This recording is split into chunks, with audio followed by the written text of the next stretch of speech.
Hello students, आज हम discuss करेंगे गैलीलियन इनवेरिएंस। इसके पहले वीडियो में आपको बताया गया था गैलीलियन इनवेरिएंस और उसमें फर्स्ट पॉइंट जो था वो था न्यूटन्स लॉ ऑफ मोशन। आज डिस्कस करेंगे law of conservation of momentum. Okay students, ये बहुत इम्पॉर्टेंट टॉपिक है। ये अक्सर पूछ लिया जाता है कि so that the principle of conservation of momentum remains invariant. Okay, तो ये वीडियो आप लास्ट तक देखिएगा तो आपको समझ में आएगा कि कैसे इसको प्रूफ करते हैं कि जो law of conservation of momentum है ये इनवेरिएंस होता है। ओके स्टूडेंट्स, ये जो वीडियो बनाया जा रहा है ये बीएससी थर्ड ईयर के सिलेबस से बनाया गया है। तो जितने बीएससी थर्ड ईयर के स्टूडेंट्स हैं इसको ज़रूर देखें। और इसमें आप लोग ध्यान दीजिएगा कि जब वीडियो अपलोड की जाती है तो जो टाइटल लिखा जाता है, टाइटल में B3 लिख देते हैं, B3 for BSc third year.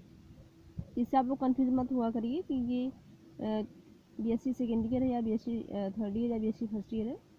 तो जो भी रहेगा नीचे हम टाइटल में डाल दिया करते हैं B3, B2, B1, जिससे आपको कन्फ्यूजन नहीं होना चाहिए। आइए हम अपने टॉपिक पर चलते हैं। Galilean invariance. इनवेरिएंस मतलब है इनवेरिएंट प्रूव करना। जितने भी टॉपिक होंगे, जितना इसमें हम बताएंगे सब इनवेरिएंट ही प्रूव करना है। इसमें फर्स्ट टॉपिक तो बता दिया गया था, सेकेंड टॉपिक है law of conservation of momentum. इसका मतलब है गैलीलियन इनवेरिएंस में ये जो कंजर्वेशन मोमेंटम का कंजर्वेशन होता है वो चेंज नहीं होता, इनवेरिएंट होता है। तो कुछ हम इसमें शब्दों पे ध्यान देते हैं। जैसे कंजर्वेशन की बात हो रही है, कंजर्वेशन का मतलब होता है संरक्षण। मतलब मोमेंटम में संरक्षण, ठीक है, मोमेंटम को हम संरक्षित करते हैं।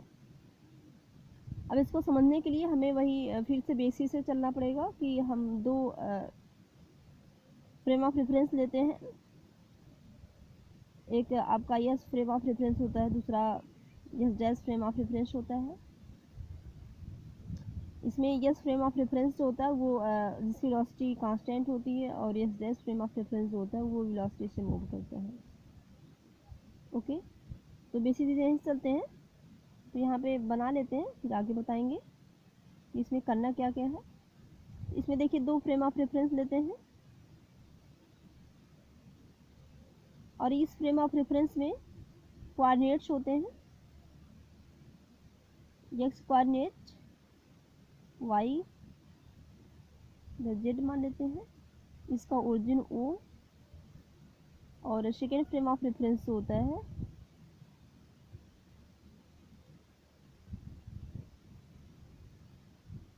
ये आपका एक्स डैश हो जाएगा, इधर वाई डैश, इधर जेड डैश, ये ओ डैश होगा। इसमें मानते हैं कि जो ऑब्जर्वर है एक वो पे है, दूसरा ओ डैश पे है।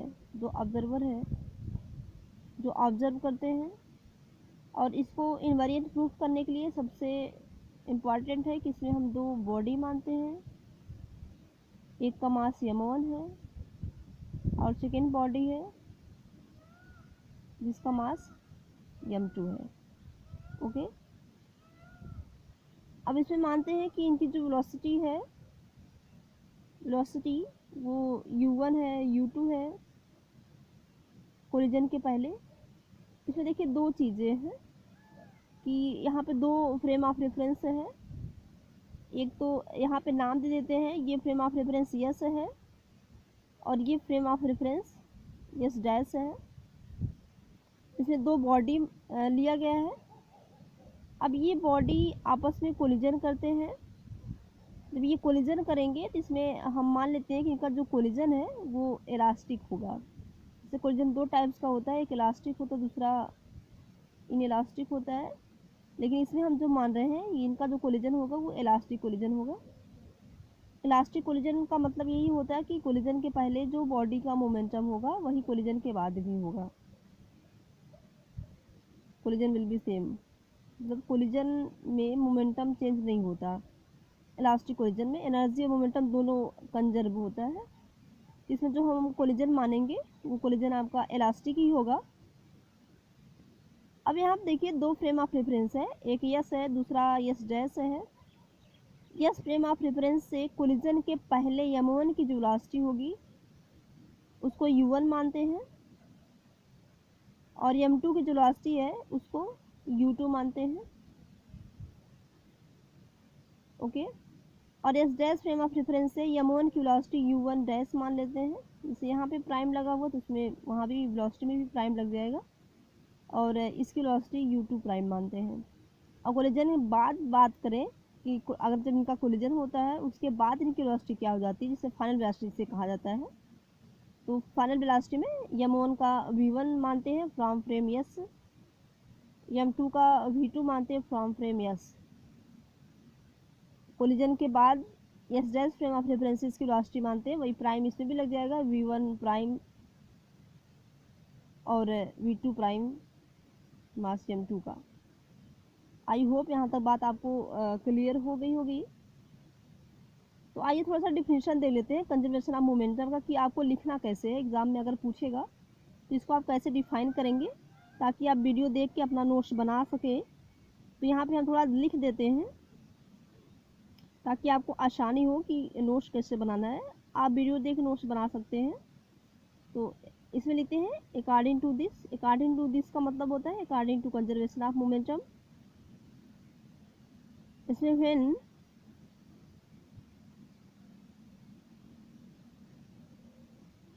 a number of particles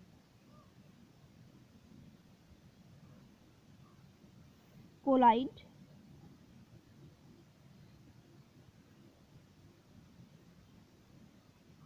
and no external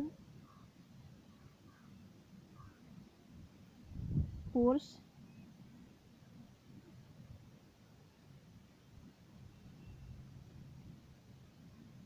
is acting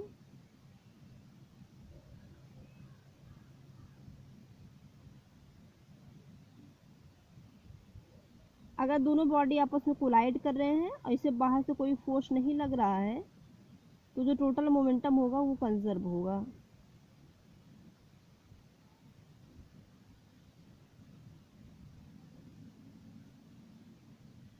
of the system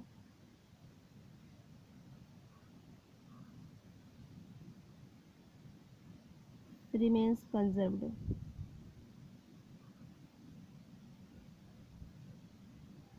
okay, अब यहाँ पे मान लेते हैं कि P1 है, मतलब m1 का मोमेंटम, P2 है m2 का मोमेंटम, दोनों को प्लस कर देंगे, दोनों का मोमेंटम सेम होगा बिफोर कोलिजन, और यही मोमेंटम कोलिजन के बाद भी होगा, P1 plus P2 after collision. I hope यहाँ तक बातें क्लियर हो गई होंगी। P1 प्लस P2 ये आपका बिफोर कोलिजन होगा, equal P1 plus P2 after collision. कहने का मतलब ये है कि कोलिजन हो रहा है लेकिन मोमेंटम खर्च नहीं हो रहा है। काम तो हो रहा है ना, लेकिन मोमेंटम खर्च नहीं हो रहा है। ठीक है, तो यही होता है आपका कंजर्वेशन का डिफिनीशन, कि मोमेंटम में अगर बाहर से कोई फोर्स ना लगाया जाए तो मोमेंटम हमारा क्या होगा, कंजर्व होगा। जितना मोमेंटम पहले होगा कोलिजन के पहले, टकराने के पहले, उतना ही कोलिजन टक्कर के बाद भी होगा। Okay,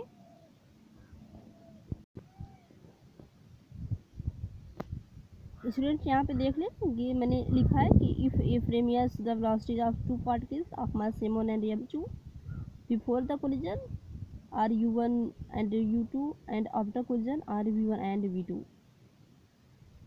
okay, in frame S है और यस डैश जब देखेंगे तो वही प्राइम लग जाएगा। तो पहले हम यस फ्रेम से देखते हैं। जैसे कोई ऑब्जर्वर अगर यस फ्रेम में रखा गया है तब मोमेंटम क्या होगा, यहाँ पर लिख देते हैं, then according to the law of conservation of momentum,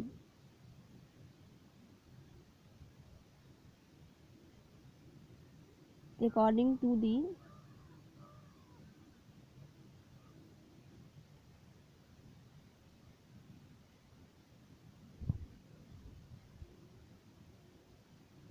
conservation of momentum,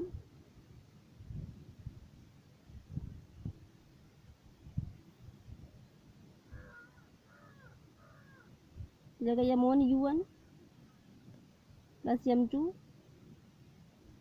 u2 जगह m1 v1 plus m2 v2।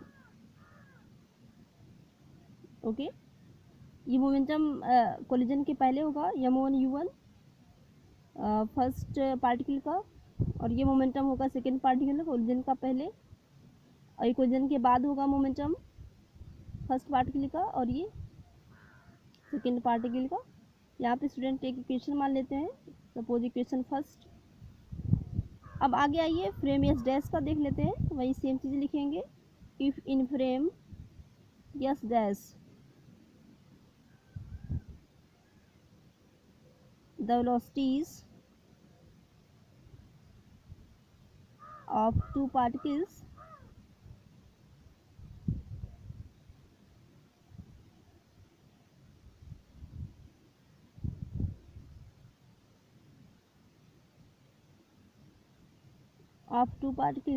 of mass m1 and m2, आप ऐसे लिख लीजिएगा, of two particles of mass m1 and m2 before the collision, ये आगे आप time लगा दीजिएगा,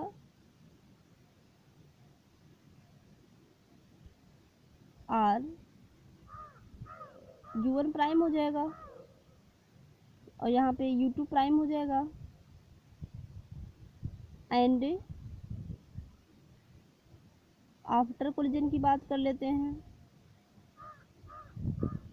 यहाँ पे हो जाएगा प्राइम v1 प्राइम, यहाँ पे v2 प्राइम। लेकिन यहाँ पे ये है कि कांस्टेंट वेलोसिटी से मूव कर रहा है ना, तो यहाँ पे लिख सकते हैं कि if frame S dash moving with velocity v with 2s along x axis, okay, if frame s dash moving with velocity v with respect to S, अगर S dash frame of reference velocity से move कर रहा है, ठीक है, to x, तब यहाँ देखिए गैलीलियन ट्रांसफॉर्मेशन से देखते हैं। According to Galilean transformation,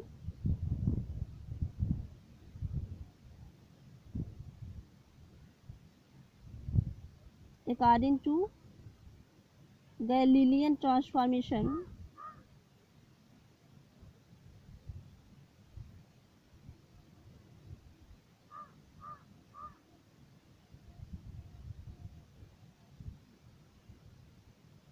student Galilean transformation आप लोगों को बताया गया है, जिसको ना समझ में आए तो प्लीज़ एक बार ज़रूर देख लें इसके पहले के वीडियो को, गैलीलियन इनवेरिएंस क्या होता है और उसमें गैलीलियन ट्रांसफॉर्मेशन क्या होता है।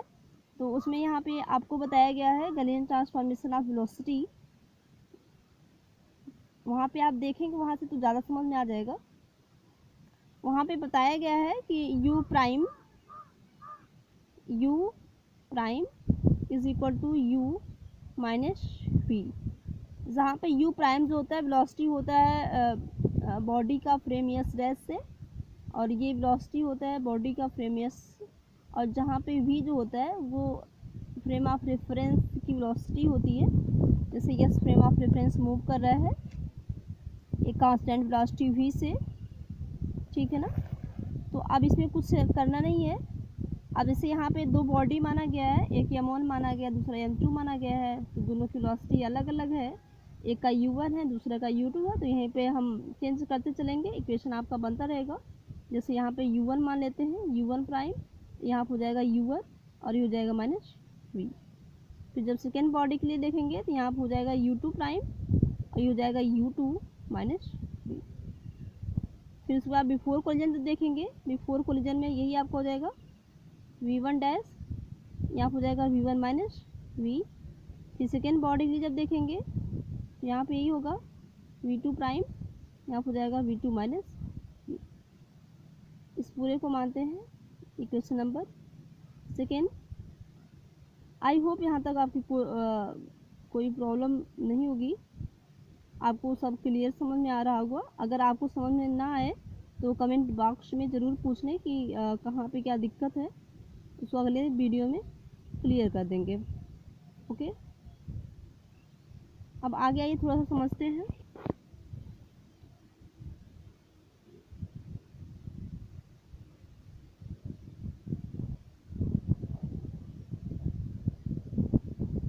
Putting the values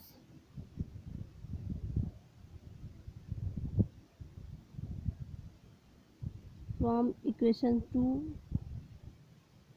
in equation 1। अब देखिए यहाँ हो जाएगा m1 u1 dash plus v, यहाँ हो जाएगा m2 u2 dash plus v is equal to यहाँ हो जाएगा m1 u1 dash plus v, यहाँ हो जाएगा m2 u2 dash plus v। Okay, क्योंकि यहाँ पे m1 u1 है तो u1 का मान निकालेंगे तो इधर ही जाएगा, पक्षांतर हो जाएगा।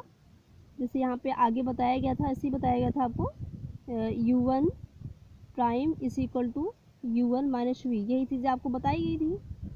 अब यहाँ से u1 अगर आपको निकालना है, सॉरी यहाँ प्राइम नहीं रहेगा, u1 निकालना है तो u1 इज इक्वल टू क्या हो जाएगा u1 प्राइम प्लस v, क्योंकि यहाँ पे m1 u1 है तो यहाँ पे क्या हो जाएगा क्वांटिटी प्लस हो जाएगी। यहाँ पे आपको कोई दिक्कत नहीं होना चाहिए। अब यहाँ पे इसको पूरा सॉल्व अगर करेंगे तो m1 हो जाएगा u1 prime plus m1 v, यहाँ पे देखें ये हो जाएगा m2 u2 prime plus m2 v, यहाँ पे ऐसे m1 v1 prime plus m1 v, यहाँ पे m2 v2 prime plus m2 v। अब यहाँ देखिए ये m1 है, m2 v है, यहाँ पे m1 v m2 v, तो यहाँ से ये आपका कैंसिल आउट हो जाएगा, इसको ऐसे कैंसिल कर देते हैं इससे। तो यहाँ पे बचेगा क्या m1 u1 prime plus m2 u2 prime, और ये इस इक्वल हो जाएगा m1 v1 prime plus m2।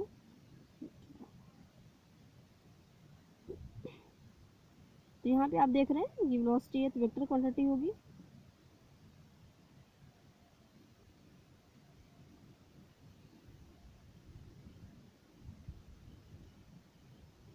यहाँ पे देख रहे हैं कि yes dash frame of reference में हमने यस लेके चला था, बाद में क्या है यस डैश आया, तो यस डैश में भी वही चीज़ें हो रही हैं।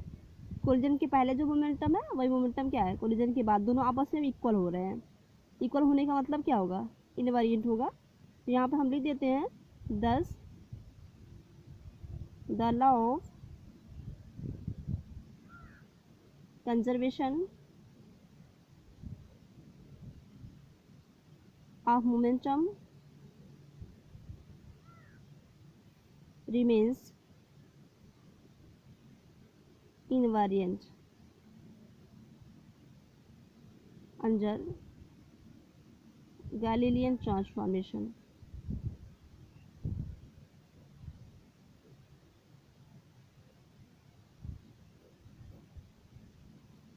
तो ये आपका प्रूफ हो गया गैलीलियन ट्रांसफॉर्मेशन में मोमेंटम कैसे आपका इनवेरिएंट होता है, मतलब चेंज नहीं होता। यस फ्रेम ऑफ रेफरेंस से जब यस डैश में देखते हैं तो मोमेंटम जितना यस में रहेगा वही मोमेंटम आपका यस डैश में रहेगा, चेंज नहीं होता। आई होप आपको ये अच्छे से समझ में आया होगा।